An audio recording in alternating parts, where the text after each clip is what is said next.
네, 오늘 같이 나누실 말씀은 구약성경 시편 51편 1절부터 8절 말씀입니다. 구약성경 시편 51편 1절부터 8절 말씀입니다.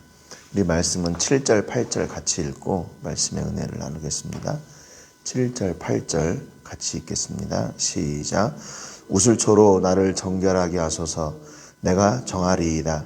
나의 죄를 씻어주소서. 내가 눈보다 희리이다.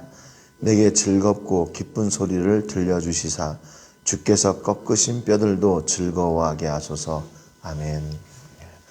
우리가 어제 말씀을 통해서 시편 50편 16절부터 그 23절 마지막 부분 말씀을 통해서 이 아삽이 악인들과 의인들의 결국에 대해서 하나님이 어떻게 말씀하시는지를 이렇게 화자를 바꾸어서 이렇게 얘기했다고 같이 나누었습니다. 결국에는 그 악인과 의인, 이게 그 결정이 되는 게 무엇인가, 어떤 그들의 어떤 공로나 그들 스스로의 어떤 인격 배양이나 뭐 이런 것 때문이 아니라 바로 하나님과의 관계에서 악인과 의인이 이렇게 나누어지게 된다는 것을 같이 나눴습니다. 그래서 우리의 삶의 현장 가운데서도 하나님을 온전히 예배하고 영화롭게 하는 그런 삶, 그게 바로 의인의 삶이고, 그렇지 않은 악인들은 결국에 하나님의 징계와 저주 가운데 있게 되는 것을 나누었습니다. 오늘 시편 51편은 부제가 좀 길지요. 보니까 다윗이 지은 시입니다. 그런데 다윗의 시, 인도자를 따라 부르는 노래 돼 있죠. 그 다음에 보니까 다윗이 밧세바와 동침한 후 선지자 나단이 그에게 왔을 때 지은 시입니다. 이렇게 시의 배경이 자세하게 기록된 시들이 시편에 보면 한 11편이 있습니다. 근데 그 가운데 이 시편의 그 배경이 부제로 이렇게 기록되어 있을 때는 우리 독자들한테는 참 이해하기가 쉽지요. 그냥 뭐 아삽의 시 그래 놓고서는 아무런 부제가 없이 그냥 내용이 쭉 나오게 되면 이게 무슨 시인가 독자들이 읽으면서 이거를 파악해야 되는데, 이렇게 부제에 이게 어떤 시다라고 딱 기록이 돼 있으면 그 배경 지식을 알고 요 말씀을 읽을 때 이게 어떤 말씀이고 이게 어떤 노래이구나, 어떤 심정으로 이걸 지은 시구나라는 것을 독자들은 참 알기에 좀 도움이 되는 그런 기능을 가지고 있는 것 같습니다. 그런데 막상 총 11편의 시가요, 다 다윗이 지은 시예요. 그래서 다윗이 그 시를 지으면서 특별하게 어떤 상황들을 만났을 때 이렇게 배경들을 아주 자세하게 기록해 놨습니다. 그런데 오늘 이 본문의 시 같은 부제를 보면요, 이게 뭐 자기가 모든 대적들을 다 이기고 승리한 뒤에 뭐 이런 게 아니에요. 자기가 어려움을 이렇게 능력으로 잘 이기고 모든 문제가 다 해결된 뒤에 뭐 이런 시가 아니란 말입니다. 뭐냐면 자기가 범죄했을 때 지은 시라고 이렇게 그 부제에 이야기를 하고 있어요. 여러분, 이게 뭐 자기가 승리한 것을 막 드러내는 것도 좀 나쁘끄러운 일인데, 자기가 죄를 지은 그 상황들, 그게 얼마나 부끄러운 일. 그것도 더군다나 자기의 신복의 아내를 이렇게 취하고 나서 나단 선지자가 와서 당신이 지은 죄가 이겁니다 라고 이렇게 밝히고 자기의 죄가 드러나는 그런 상황에 이런 시를 지었다. 물론 시를 지을 수는 있을 것 같아요. 그런데 이렇게 자기의 죄가 드러나는 이런 시를, 이 시라고 이렇게 부제를 넣기가 이게 쉬웠을까? 얼마나 부담이 됐을까? 여러분, 시라는 것은 어떻습니까? 이게 계속해서 불려지는 거잖아요. 근데 그 노래를 부를 때마다 다윗은 자기의 신복 우리아의 아내를 빼앗은 자, 우리아를 이렇게 사지로 몰아넣고 죽인 자, 여러분 얼마나 이런 많은 꼬리표가 그 다윗에게 달려지겠습니까? 이 시를 읽을 때마다 다윗은 나쁜 사람, 이런 그런 계속 꼬리표가 붙을 텐데 다윗은 그 부제를 그냥 그대로 붙였어요.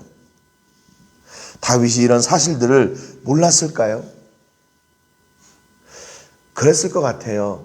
자기가 비록 이렇게 범죄하고 사람들한테 지탄을 받을 만한 일이었지만 그 가운데서도 그 죄를 용서하시고 그를 다시 예배의 자리로 부르시고 그를 하나님의 은혜로 회복하신 그 하나님의 은혜가 컸기에 많은 사람들에게 어떻게 보면 본을 보여주는 겁니다. 나도 이런 죄 가운데 있었는데 그래도 내가 하나님 앞에 내 죄를 꺼내놓고 고백했더니 하나님이 용서해 주셨습니다. 그러니까 여러분들 낙심하지 마시고 하나님께 기도하십시오. 하나님께 찾아가십시오. 우리의 죄를 하나님께 꺼내놓고 그분의 은혜를 구합시다. 이런 도전과 권면을 주기 위해서 이렇게 부제를 달았던 것 같아요. 그러니까 죄로 고민하고 죄로 낙심하는 사람들이 얼마나 많이 있습니까? 그러니까 그것을 회복시키기 위해서 그들에게 다시 하나님께로 돌아오라고 하는 그런 선포를 다윗이 이 시를 통해서 하기 위해서 하나님의 은혜가 더 큽니다. 하나님의 역사가 더 큽니다. 라는 것을 보여주기 위해서 이 시를 이렇게 부제를 자세하게 기록했던 것 같아요. 오늘 본문 1절에 보니까 하나님이여 주의 인자를 따라 내게 은혜를 베푸시며 주의 많은 긍휼을 따라 내 죄악을 지워주소서라고 노래합니다. 여러분 자신의 죄가 드러나고 그것을 하나님이 기뻐하시지 않는 줄 알고 다윗은 바로 하나님 앞에 회개의 기도를 드리는 거예요. 내 죄가 다 이렇습니다. 이 죄를 내가 바로 지었습니다. 내가 바로 그 나쁜 인간입니다. 내가 바로 죄인입니다. 라고 고백하고 바로 하나님께로 나아가는 거죠. 주의 인자와 은혜와 긍휼을 따라 내 죄를 지워주세요. 내 죄를 깨끗하게 해주세요. 이렇게 다윗이 하나님께로 돌아가고 하나님을 찾고 있는 거죠. 2절에 보니까 나의 죄악을 말갛게 씻으시며 나의 죄를 깨끗이 제하소서. 지금 이 본문의 1절, 2절에요. 그리고 총 51편에 총 6번의 죄를 용서해 주세요라는 그런 말이 나옵니다. 그런데 여기 1, 2절에 벌써 3번이나 기록되어 있어요. 주의 인자를 따라 은혜를 베푸시며 주의 많은 긍휼을 따라 내 죄악을 지워주소서. 내 죄악을 말갛게 씻으시고 나의 죄를 깨끗이 제하소서. 6번 중에 지금 1, 2절에 3번이나 이렇게 포함되어 있어요. 그러니까 지금 다윗이 자기의 죄가 하나님 앞에 드러나고 이게 부끄럽고 이게 그런 내 체면이 어떻고 이런 것이 먼저 생각난 게 아니라 이것이 죄였고 하나님은 이렇게 내 죄로 인해서 아파하고 계시는구나. 그러니까 빨리 이 죄를 해결해야 되는데 이 죄를 해결하실 분이 오직 하나님밖에 없음을 고백하고 하나님께 지금 하나님 내 죄를 깨끗이 씻어주세요. 내 죄를 지워주세요. 내 죄를 제해주세요. 그런데 그 근원이 어디냐면 하나님이 어떤 성품에 지금 호소하고 있냐면 인자와 은혜와 긍휼을 따라 하나님의 인자와 하나님의 은혜와 하나님의 긍휼에 소망을 두고 하나님께 나가서 하나님 내 죄를 용서해 주세요. 하나님 내 죄를 깨끗하게 해주세요. 하나님 내 죄를 제해 주세요. 이렇게 하나님께 기대하고 고대하고 바라고 기도하고 있습니다. 다윗 자신을 보니까 아무리 둘러봐도 자기가 임금이고 자기가 뭐든지 다 할 수 있을 것처럼 보이지만 그 죄 문제를 해결하는 데는 하나님 이외에는 소망이 없음을 다윗이 알게 된 겁니다. 이 죄를 해결하실 수 있는 분은 오직 하나님이시구나. 내가 능력이 있고 내가 다 경험이 있고 내가 무엇이든지 다 할 수 있을 줄 알았는데 내 맘대로 내가 원하는 대로 다 되는 줄 알았는데 이 죄 문제만큼은 하나님 아니면 이게 해결이 안 되는구나. 하나님의 용서 아니면 내 죄가 해결될 수 없구나 라고 고백하고 하나님을 향하고 있는 겁니다. 3절에 보니까 무릇 나는 내 죄가를 아오니 내 죄가 항상 내 앞에 있나이다. 내가 주께만 범죄하여 주의 목전에 악을 행하였사오니 주께서 말씀하실 때에 의로우시다 하고 주께서 심판하실 때에 순전하시다 하리이다. 내가 죄악 중에서 출생하였으며 어머니가 죄 중에서 나를 잉태하였나이다. 그러면서 다윗이 뭐라고 얘기하냐면요. 하나님, 저를 잘 아시지요? 제가 죄 중에 잉태되고 태어난 사람입니다. 늘 내가 죄와 짝하던 그런 연약한 자였습니다. 그러니까 죄의 문제를 자기 스스로 해결할 수 없을 뿐만 아니라 그 죄를 자기 스스로 이길 수 없는 연약한 자라고 하나님 앞에 자기를 그대로 고백하는 거예요. 하나님, 내가 이렇게 잘못했습니다. 내가 이런 죄성 때문에 내가 이 죄를 짓고도 몰랐는데 하나님이 이것이 죄라고 선지자를 통해 말씀하시고 깨닫게 해주셔서 내가 하나님 앞에 다시 내가 회개합니다. 이렇게 하나님께로 다시 돌아가기를 원하고 자기의 연약함을 그대로 하나님 앞에 드러냈어요. 그런데 4절에 보니까 우리가 좀 이해하기 힘든 말이 나와요. 내가 주께만 범죄하여 주의 목전에 악을 행하였사오니 주께서 말씀하실 때에 의로우시다 하고 주께서 심판하실 때에 순전하시다 하리이다. 여러분, 이게 맞는 말입니까? 내가 맞는 말이에요. 이게 맞는 말이에요. 나단 선지자가 다윗을 찾아왔을 때도 사무엘하 12장 13절에 보면 다윗이 나단에게 이르되 내가 여호와께 죄를 범하였노라 하매 나단이 다윗에게 말하되 여호와께서도 당신의 죄를 사하셨나니 당신이 죽지 아니하려니와 그랬어요. 나단 선지자 앞에서도 내가 하나님께 범죄했습니다 이렇게 얘기했어요. 여러분, 이게 맞아요? 이게 맞습니까? 틀린 거죠. 우리아에게 죄를 범했고 우리아의 아내 밧세바에게 죄를 범한 겁니다. 그러면 정확하게 하나님, 내가 그렇습니다. 우리아를 죽게 했고 그의 아내를 내가 이렇게 취하는 그런 죄를 내가 지었습니다. 이렇게 해야 되는데 내가 하나님 앞에만 범죄했대요. 그러니까 지금 다윗이 이 죄를 사람에게는 짓지 않고 하나님께만 지은 죄입니다. 그래서 하나님의 용서만 받으면 됩니다. 이렇게 한 것이 아니라는 말이에요. 이 말은 무슨 얘기냐면 내가 사람에게는 물론이고 하나님께도 내가 이 죄를 지었습니다. 그 말이에요. 네. 사람에게뿐만 아니라 내가 하나님께도 이 죄가 얼마나 큰 죄인지 내가 이제 깨달았습니다. 그 말입니다. 네.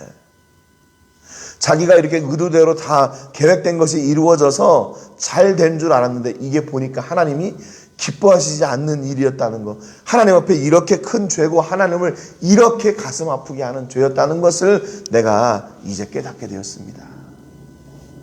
이게 더 높은 차원의 죄 고백을 지금 드리는 거예요. 사람에게 뿐만 아니라 나는 하나님께도 죄를 지었습니다. 그만큼 이 죄가 큰 죄입니다. 이 고백입니다. 이게 여러분, 창세기 39장 9절에 보면 요셉도 보디발의 아내가 유혹할 때 이렇게 얘기해요. 이 집에서 나보다 큰 이가 없으며 주인이 아무것도 내게 금하지 아니하였어도 금한 것은 당신뿐이니 당신은 그의 아내임이라. 그런즉 내가 어찌 이 큰 악을 행하여 하나님께 죄를 지으리까 그랬어요. 여러분, 그러니까 하나님 앞에 범죄하는 것, 이것이 하나님 앞에 죄가 된다는 것을 알 때 사람에게 대하는 것보다 더 크게 내가 그 죄의 경각심을 가지고 그 죄로부터 더 멀리 떨어지려고 하는 그런 은혜지요. 그런 은혜가 우리 가운데 이렇게 있게 되는 거예요. 그 죄를 더 두려워하게 되는 겁니다. 그 죄를 더 무서워하게 되는 거예요. 오늘 다윗도 마찬가지예요. 내가 주께만 범죄했다 그 말은 사람에게는 죄짓지 않고 내가 하나님께만 죄졌습니다. 그 얘기가 아니에요. 사람에게는 물론이고 하나님께도 이게 죄가 될 만큼 이렇게 큰 죄였음을 내가 이제 깨달았습니다. 이렇게 큰 죄임을 내가 깨달았습니다. 내가 이렇게 큰 죄인임을 깨달았습니다. 바로 그 소리예요. 그래서 이 죄를 자기 스스로 해결할 수 없음을 다시 고백합니다. 6절에 보니까 보소서 주께서는 중심이 진실함을 원하시오니 내게 지혜를 은밀히 가르치시리다 라고 노래해요. 예. 여기 보면 여기 중심이란 말 있죠. 주께서는 중심이 진실함을 원하시오니 그랬는데 이 중심이란 말이 히브리 말로 투하라는 말인데 이게 성경에서 2번 딱 사용됐습니다. 욥기 8장 36절에 가슴 속의 지혜는 누가 준 것이냐 수탉에게 슬기를 준 자가 누구냐 이렇게 기록했는데 이 가슴 속이라는 말이에요. 그러니까 중심이란 말이죠. 여기에서 그래서 이 말은 조금 더 우리가 우리 내심 이거보다 더 깊은 것을 이야기합니다. 더 깊은 것. 그래서 여기 다른 그 번역 성경에 보면 제 마음 깊은 곳에 주님의 지혜를 가르쳐 주셨습니다. 이렇게 그 뒤에도 보면 내게 지혜를 은밀히 가르치시리다 그랬잖아요. 이 은밀이란 말을 이 앞에 있는 중심이란 말과 받아서 내 더 깊은 곳이라고 이렇게 표현을 했어요. 그러니까 시적인 표현인 것 같아요. 그런데 우리 성경에는 이 은밀이란 말을 뭐라고 번역을 했냐면 이게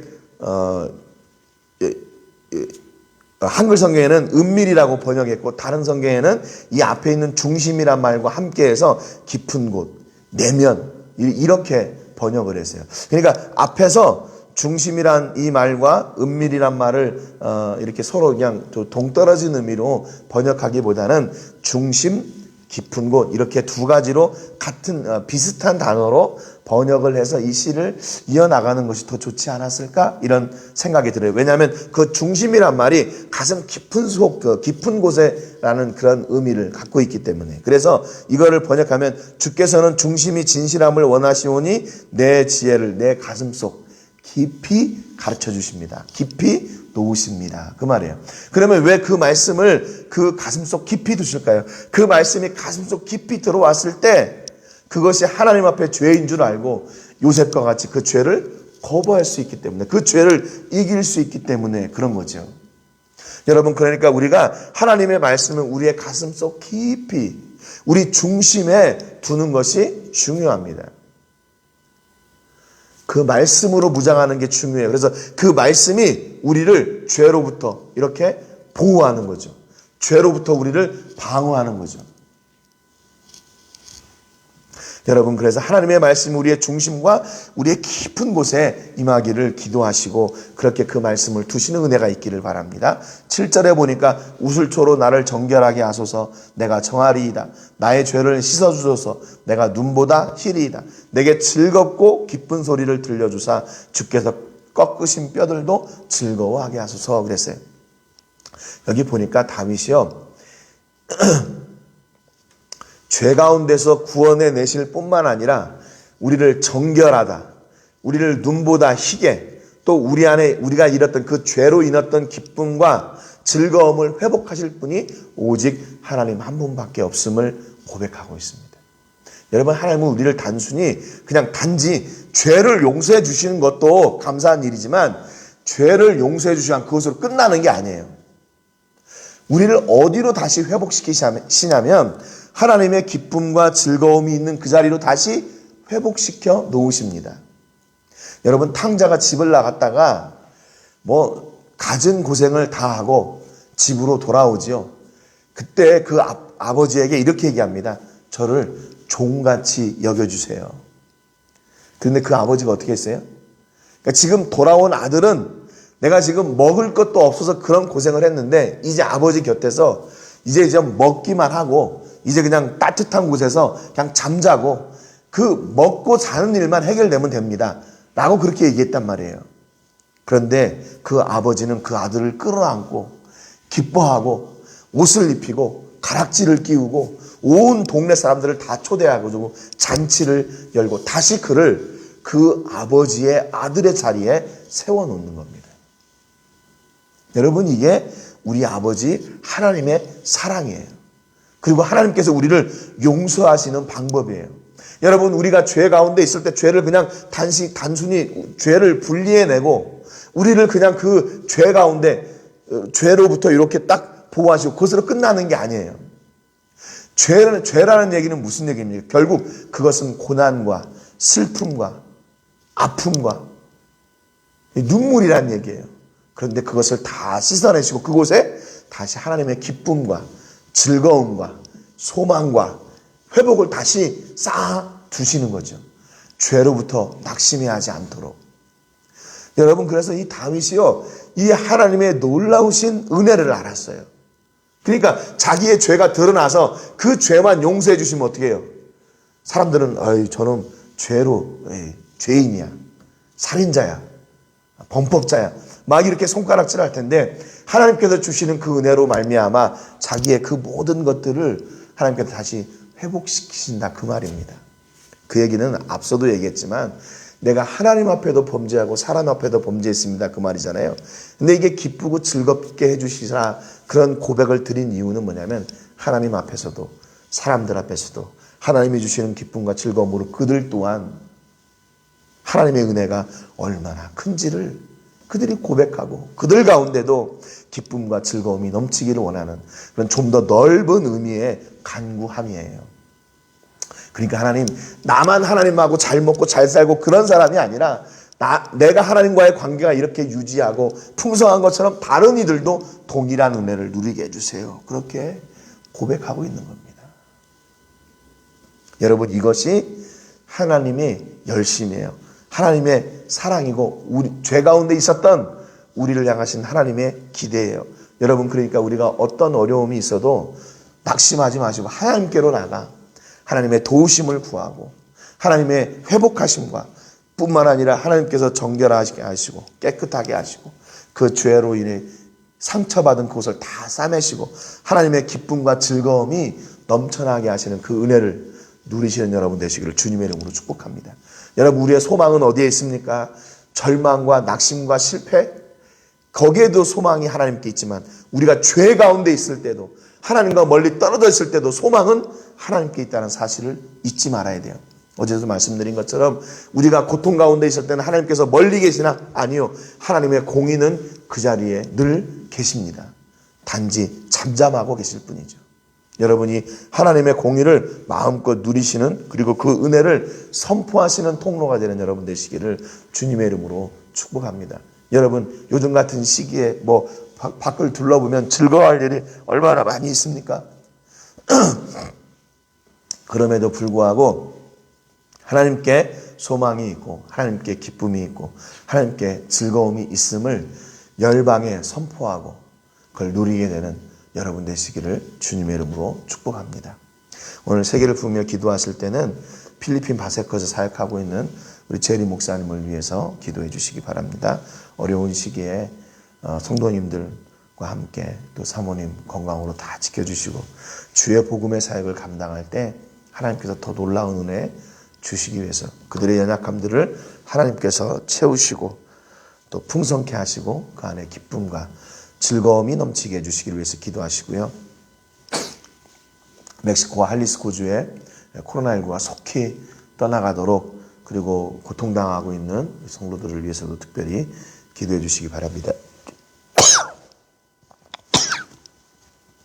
죄송합니다. 또 우리의 중심이 오늘 말씀처럼 하나님이 주시는 진리와 긍휼과 사랑으로 넘치게 하시고 그 은혜로 온전히 정결한 하나님의 자녀가 될 수 있도록 위해서 기도해 주시기 바랍니다. 제가 먼저 기도하고 같이 기도하겠습니다. 하나님 아버지, 감사드립니다.